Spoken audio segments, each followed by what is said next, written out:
Hello, this is Mark with CQ. We are continuing our training and certification on the Nimbus premise system and the simply hosted cloud system. In this video, we'll be focusing on provisioning CQ phones. In that case, talking about how to make templates, how to program buttons, and then how to assign those to MAC addresses, and then have the phones, basically program themselves. One of the big benefits to the provisioning tool is moving forward with changes. You can just either get in the premise system or the cloud system, make the changes, and then those changes should automatically be sent to the phone. So the CQ devices module is going to be found under the settings tab. The first place I am going to go if I am going into provision phones is module settings. If you miss this step, it will actually trip you up later, and when you go to program phones. So be sure to go to module settings first. It should automatically sense the public IP of your system. You may need to put it in if you're doing a cloud system.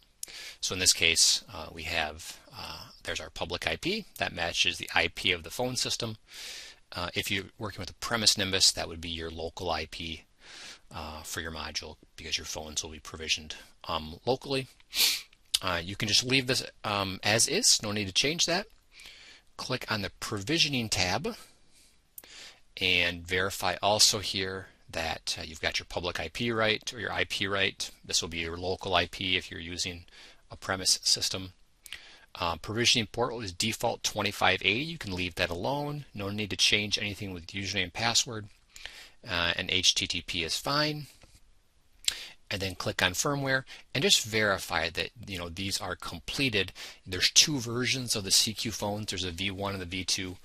The V2 is the newer of the two, obviously, and then they've got two chips inside. So they can have actually a little bit better audio, and they're a little bit more responsive and faster.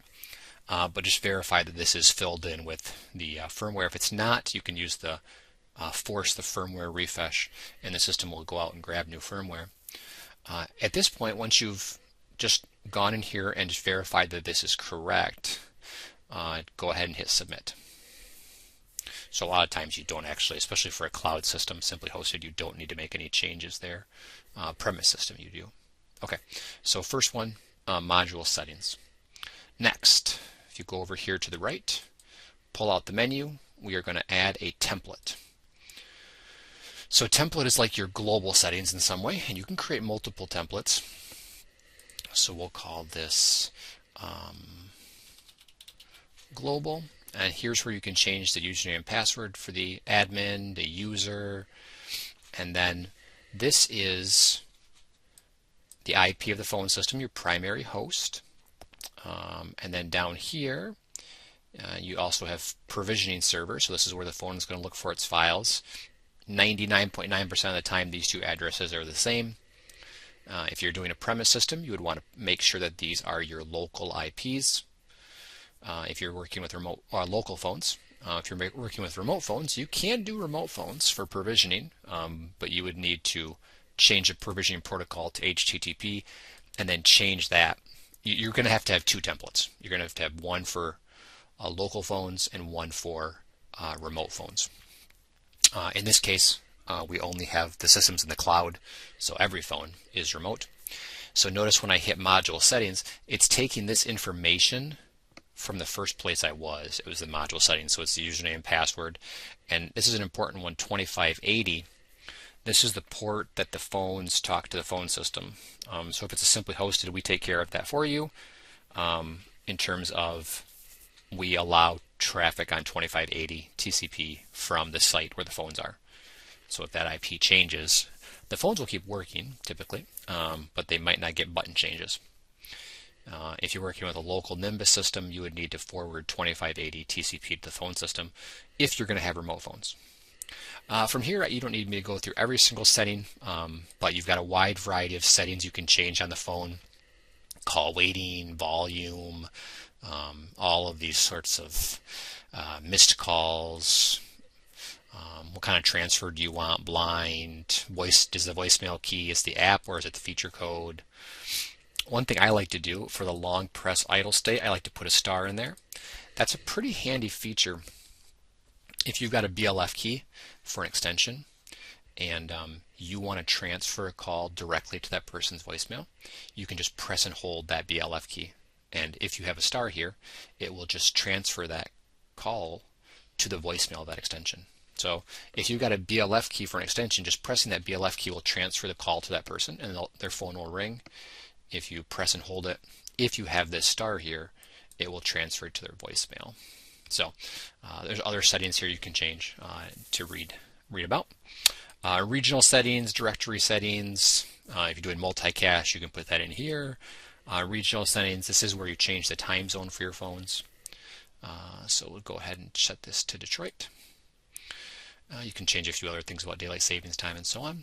If this is going to be a template for Wi-Fi phones, you can set this up here. So this would be the CQ650 phones or Wi-Fi enabled. In this case, we're going to treat this as just a local, not Wi-Fi phone. You can do VLANs here as well, and then you can even do failover. So you can create multiple templates. Maybe you need a template for Wi-Fi phones. Maybe you need a template for failover phones.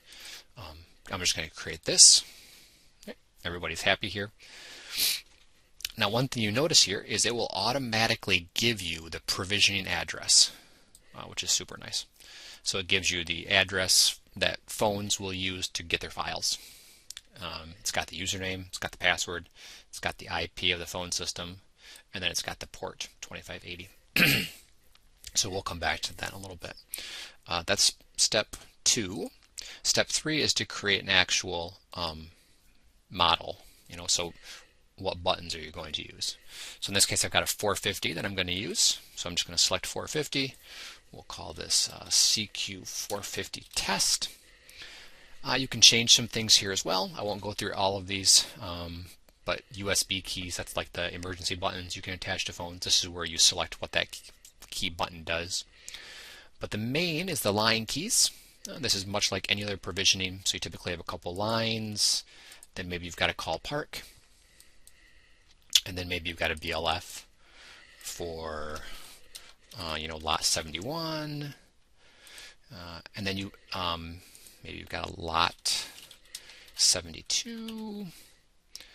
Now the nice thing here is if you do BLF linked smart, so that will link it to an extension.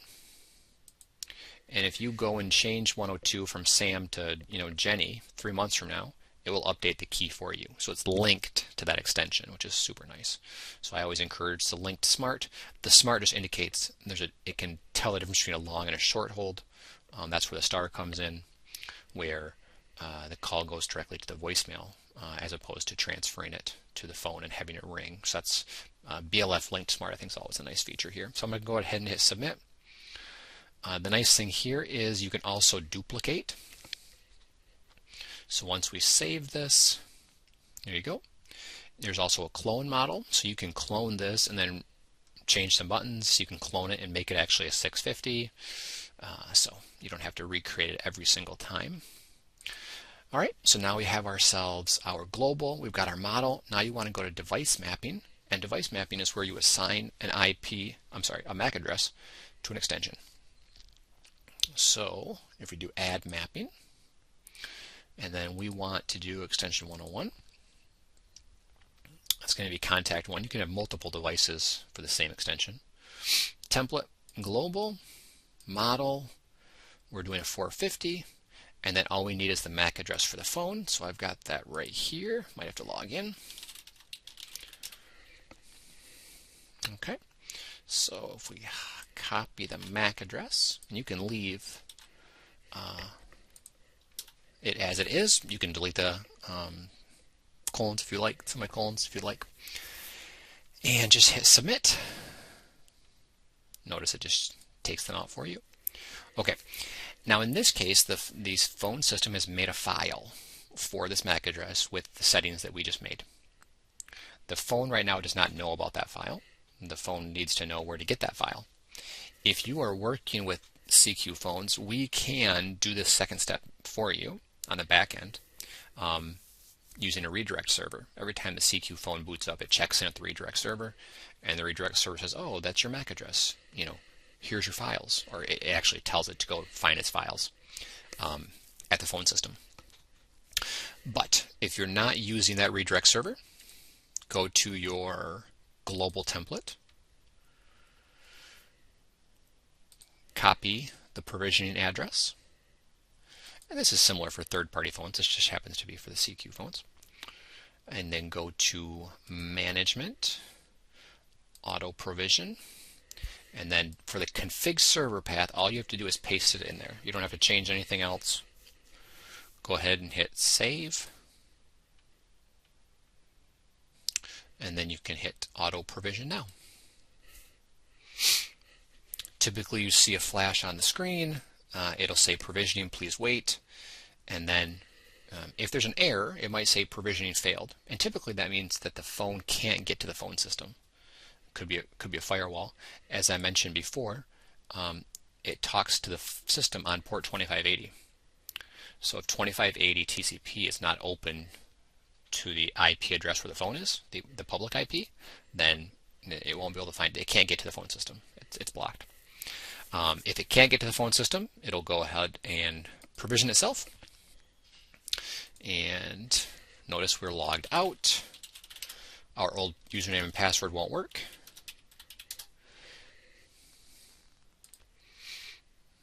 And there's all of the keys that we programmed. Okay, so in this case, the phone provisioned itself successfully. There are ways you can check this. Obviously, if you go to your asterisk info, this is where you see if phones are registered. You can see 101 is now registered. It provisioned just fine. It took all the buttons. If you go to your asterisk log files, this is another nice place to be able to see if a phone has obtained its files. If you click on this drop-down menu and then select the Clearly Devices, you should be able to see this is the log file of the phone checking in for its files. If you don't see anything there, that means the phone can't get to the phone system. In this case, we see access. We see the MAC address accessing the phone system, and then obviously the phone programmed itself. So as I said, this is used for both premise and cloud systems. You can create as many templates as you need, as many models as you need, and then simply take the provisioning server and manually put it into the phone. If you don't want to do that, just send CQ a list of your MAC addresses and say, hey, these are the MAC addresses, here's my system, and then we basically do this step for you. We put this in the cloud, the phones boot up, they talk to the redirect server, and they get this. It's like we're pasting it in there for you. So if you don't want to log into every phone and paste that, go ahead and just send us your MAC addresses. And that is the quick and simple for programming phones. Now, the beauty of this, once you have a phone provisioned, if you need to come back in here and change anything, it will automatically broadcast to the phone. You don't need to reboot the phone. It's just going to go to it. So if you wanted to come in here later and you said, oh, well, I forgot a button on your phone, just go to the template. And let's just say that they want a key for Mark. Go ahead and hit Submit. You should see a little banner at the top. The system will remake the files, and then quite quickly, I would say within 10 to 20 seconds, the phones will start to re-provision themselves. And the phone right now in front of me is re-provisioning itself. I see provision success. I now have a button for Mark.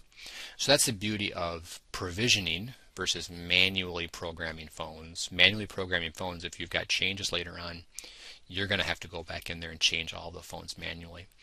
Now for the provisioning, you can get into the phone system and make changes, and it'll just send it out to the phones. That concludes the use of the CQ device module.